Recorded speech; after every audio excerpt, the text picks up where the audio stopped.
Pardon the interruption, but I'm Mike Wilbon. Tony, two pilots landing at LAX reported their planes were buzzed by a guy wearing a jet pack. I'm Tony Kornheiser. Tommy Lasorda? No, I was not thinking You think of Tommy it was Lasorda. him? I'm gonna mention two names I know you're familiar with. George Jetson and Elroy. They wore jetpacks when we were kids.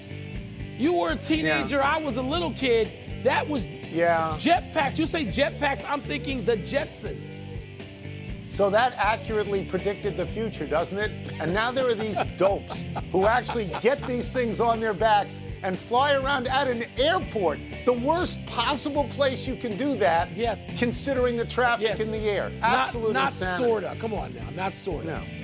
Welcome to PTI, boys and girls. In today's episode, the Rockets get by the Thunder. Giannis goes down 0-2, and Leonard Fournette joins Tom Brady and the Bucs. But we begin today with the surprising hire of Steve Nash by the Brooklyn Nets to coach their team, even though Nash has never coached anywhere. Nash was a great player, and he and Kevin Durant are close. It's also being reported that Kyrie Irving supports Nash's hiring. Wilbon, the Nets are expected to contend for the championship starting next season. Does this hire seem risky to you? Yes. Look, you know how I feel about Steve Nash. I love Steve Nash. Steve Nash is one of probably my 25 favorite players of all time, forever and ever. That's how much I loved watching Steve Nash, which I got to do a lot in person in Arizona. My son woke me up this morning and said, "Dad, you won't guess who Brooklyn hired." I could have gone 400 guesses before I got to Steve Nash. But let me just say this, Tony. Chance. And it does seem risky. In New York, where there are expectations, he's got one difficult dude to deal with, Kyrie, who he calls Kai, which is interesting. But let me just name some guys who walked out of a booth or off the street and coached and did pretty darn well. Pat Riley, Doc Rivers, Steve Kerr, Larry Bird, Isaiah Thomas, Mark Jackson. And I mean, these are guys who had some degree of success, a couple of championships in there. So maybe I need to back off. I was so shocked. I love Steve Nash, but I'm just thinking, what impressed them so much that they went, yep, we want Steve Nash? Yeah, this is sort of unbelievable to me. I mean, he just got into an elevator on the top floor. I mean, the last time we saw Steve Nash, he was commenting on television about European soccer, soccer, not about basketball. Two of those people you mentioned are very interesting to me. One is Steve Kerr. I got notes here. Steve Kerr took over a 51-win team, which is a lot of wins, and went to 67 and a championship in his first year. Mark Jackson's team, yeah. Larry Bird took over a 39-win team, went to 58 in his first year and a conference final by his third year, which was the last year he coached. He was in the NBA finals. But then there's also Magic Johnson, who didn't like coaching and walked away from coaching. That's right. What I would worry about with Steve Nash, honestly, is what if he doesn't like it? What if it doesn't suit him? I don't worry about the big city stuff. I'm not sure about Kyrie Irving. I'm not sure. But Steve Nash can honestly look him eye to eye and say, I was an MVP twice. So you got to listen for a little while. Again, Mike. Fascinating. Totally out of the blue. I never would have picked it. No, I wouldn't have picked it. I couldn't. There are people out there, Tony, with stripes, right? Earned. And you can say, I'm going to hire that guy. But you know what? Look, the Steve Kerr situation worked like a charm. Now, that team was already propped up. I mean, Steve Nash is kind of starting from scratch with this. And obviously, Pat Riley. You're not starting from scratch if you have Durant and Kyrie. No, but you're not starting from putting scratch. It together. You got the ingredients, but you got to make the soup, right? This is wow. So I guess just to clarify, I guess it's not Pop. I guess it won't be Pop, not. who you thought it might be. I guess maybe Pop didn't even answer the phone for them. He might have just said, well, what are you talking about? Okay. On the court, the Rockets squeaked by the Thunder in last night's Game 7. I thought I had you and Charles for most of it. I really did. James Harden's defense saved Houston because he blocked Lou Dort's go-ahead 3 attempt with fewer than 5 seconds to play. Harden also saved himself from a ton of heat because he shot 4 for 15 from the field. Tony, did Harden's defense make up for his offensive struggles? Just let me go back for a second because I want to clarify something. Didn't you pick Oklahoma City? I did. And didn't you say that Barkley and I were fools? No, I didn't for say picking. That. No, I just said you were going to be wrong. You said you would ring our phones at 2 in the morning. Yes, you did. I wanted a trip to Chicago fools. cut out of it. And now I got to treat So I Charles. just want to make sure that we're on the same page on that. Now, Harden's play won the game. He was terrible on offense, 4 of 15 in a game 7. 4 of 15, Only 15, which is particularly awful. He jumps up to make this block, and if he fouls them, they're going to lose the game. He doesn't foul him. I would say to you that no questions were answered about James Harden in a game 7. No questions. But he won the game, Mike. He made the play. He won the game. I'm going to disagree with you about this. Questions were answered. Tony, the job is to win the game. And James Harden has evolved to the point, first of all, 4 or 5 seasons ago, when I was covering James Harden in one of these big games, could have been a 6, could have been the game 7, and a guy who's going to be in the Hall of Fame said to me, and I quote, Harden doesn't even try on defense. He doesn't even try, all right? This is an equal, just so to speak, maybe not in terms of point score, but an equal in the league. And I paid attention to that for a while. And I know this same player came back to me and said, listen, I know what I told you 4 years ago. He's trying now. This was 2 years ago. Last year sort of down, this year's defense back up. Tony, here's why game 7 questions answered. Because when he wasn't playing well at the signature thing he does, he found another way to help his team.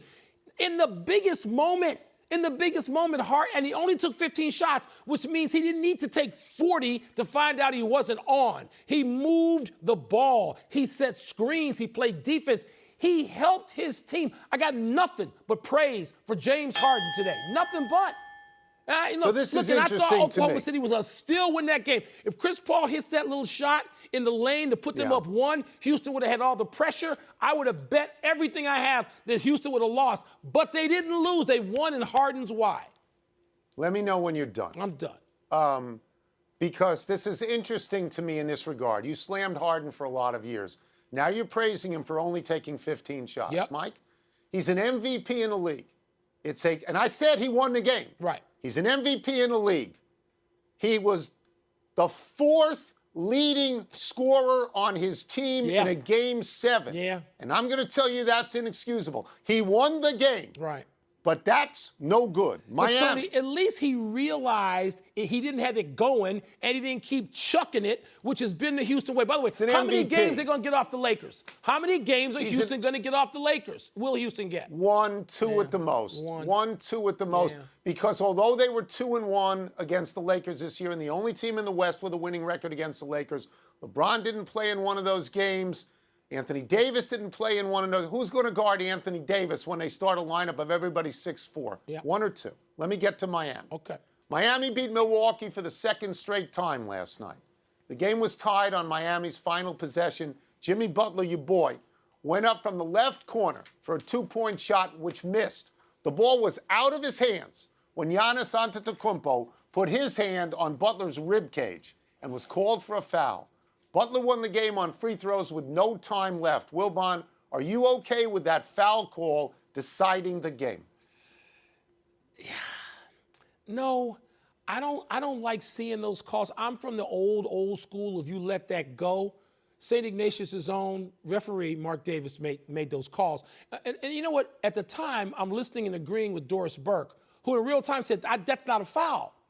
And then I watched Tim Legler on with Scott Van Pelt last night. And we both love Legler and love his sober judgment. I can say that, right? Yep. And when Legs says, no, you can make that call. You can call that in that situation. It's a foul. I'm off that. I'm off of that. I will say this. I mean, I thought the call at the other end, giving Milwaukee 3 free throws, I thought that was the Middleton call. The Middleton call. It's not a foul. Okay, it was a terrible call. We would not have made that call from the time that we followed these games in person for all our lives. But I'm just saying, does Legler not convince you? Do you listen to Legler? You have him on your podcast forever and ever. Don't you like Legler's assessment of these things? I thought the refereeing was not very good. I hated the Middleton call. I did too. I didn't particularly like this call on Antetokounmpo, but his hand is on the body of the player who was just shot. And so if you are a referee, that call is available to you. What I want to know is this. This is 2 in a row that Milwaukee has lost. Do they recover from this? This is a terrible way to lose. There's no time left. There's nothing you can do. Yeah, but Tony, they got beat in the rest of the game. Milwaukee was up 111-102 before a couple of really good defensive plays, and one that they forced Jimmy Butler into a really bad turnover. I mean, they got beat. Miami beat them. I mean, I don't know how encouraged you want to feel. I will say this, going back to the foul situation. Miami was up. I said Miami beat them. Miami won. They were up. They were up so much that they beat them. They beat Milwaukee a second game to me. They outplayed them. By the way, Antetokounmpo did not complain about that call. In fact, he said, yeah, there might have been some contact. He didn't complain, Tony. So maybe you and I have to just back off that. Let me go to this. We said yesterday that it's not normal playoffs in the sense that you're not going back to Miami for 3 and 4. Right. But Miami is with them every step of the way. Mike, Miami won 44 games this year and Milwaukee won 56 games. I know. Miami appears to be a better team. They beat them when Jimmy Butler had nothing, when he made 3 baskets and 13 points. They had 7 guys in double figures, and they got a coach who's got 2 rings. Yeah. Let's remember this. Let's take a break. Coming up, what does Leonard Fournette do for Tom Brady and the Bucs? And later tonight, we got 2 more NBA playoff games, 2 NHL playoff games. So where do 2 college football games fit? Miami is so interesting. They're pouring people out there, and everybody knows what they do well, and they attempt to do it. You know what their playoff record is right now in the bubble? 6-0. 6-0. 6-0. 6-0. How about?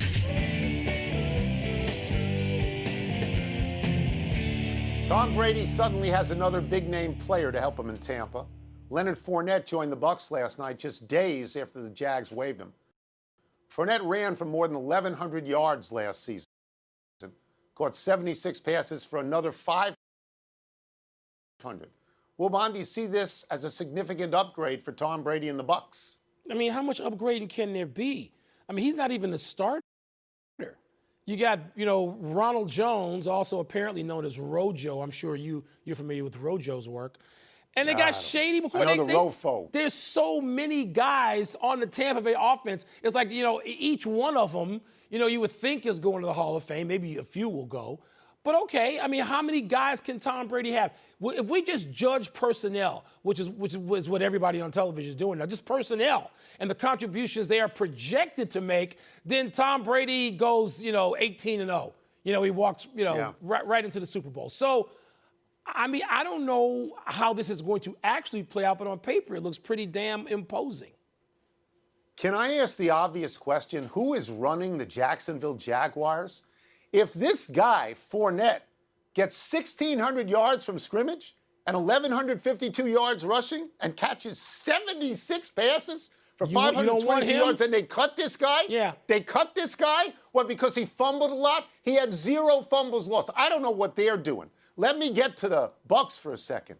Last year, despite the fact that Jameis Winston had 30 picks, and let me emphasize 30, because it's an unbelievable amount of picks, they still, Mike, had the 3rd most points in the league. Yeah, I know. They averaged 29 points a game. So if they got rid of a guy who threw 30 interceptions and brought in Brady and Gronkowski and Fournette and LaShawn McCoy, you have to think that they are a Super Bowl contender. Let me jump on something real quick at the bell here, Tony.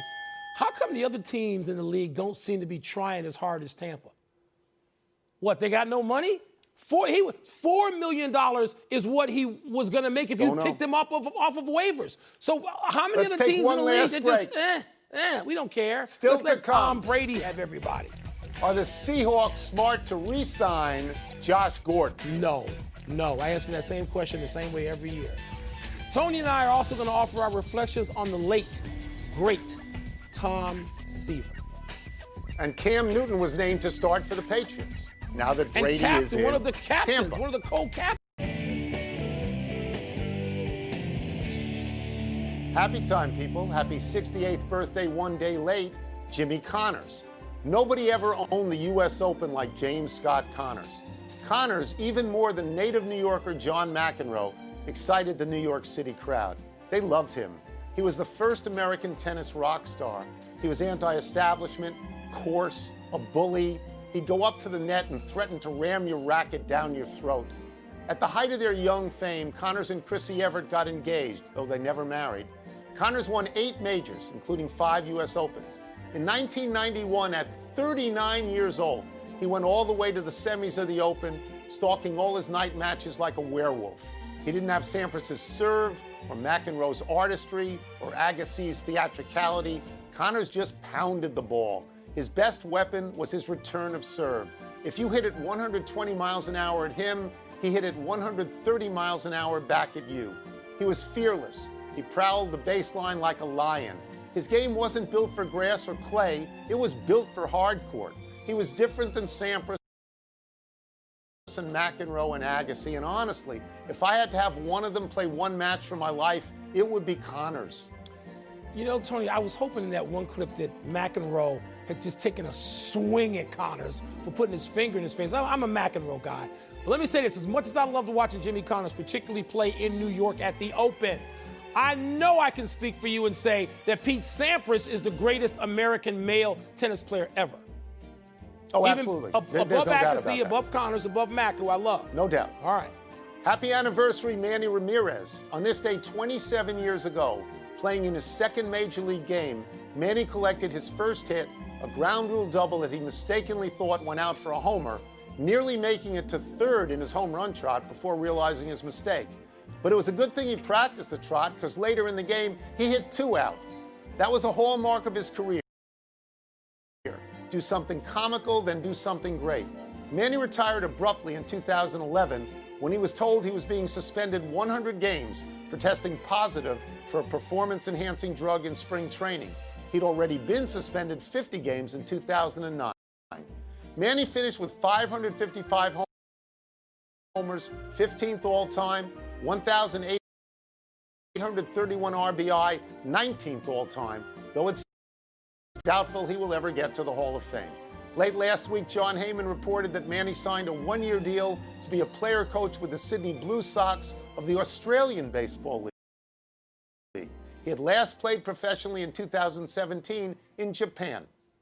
He played for so many teams. And watching all those clips, which are amazing, I was thinking, okay, what do most people think of Manny as in terms of what club, what identification? And I guess because of the dramatic nature of that World Series championship, and Manny was on that Red Sox team, you think of him as a Sox, right? I do. I think of him as a Red Sox, yes. A melancholy trails to Tom Seaver, the greatest player to ever wear the uniform of the New York Metropolitan Baseball Club, died yesterday at 75. The Mets were the team of my youth, and Tom Seaver was the pitcher of my life. He is one of only 2 pitchers ever to have won more than 300 games. He had 311. To have more than 3,000 strikeouts. He had 3,640, which is 6th all-time. And to post less than a 3.00 earned run average, and his was 2.86. 2 pitchers ever. Tom Seaver, Walter Johnson. That's it. That's the list. Seaver did not pitch his whole career for the Mets, but he pitched his best for the Mets.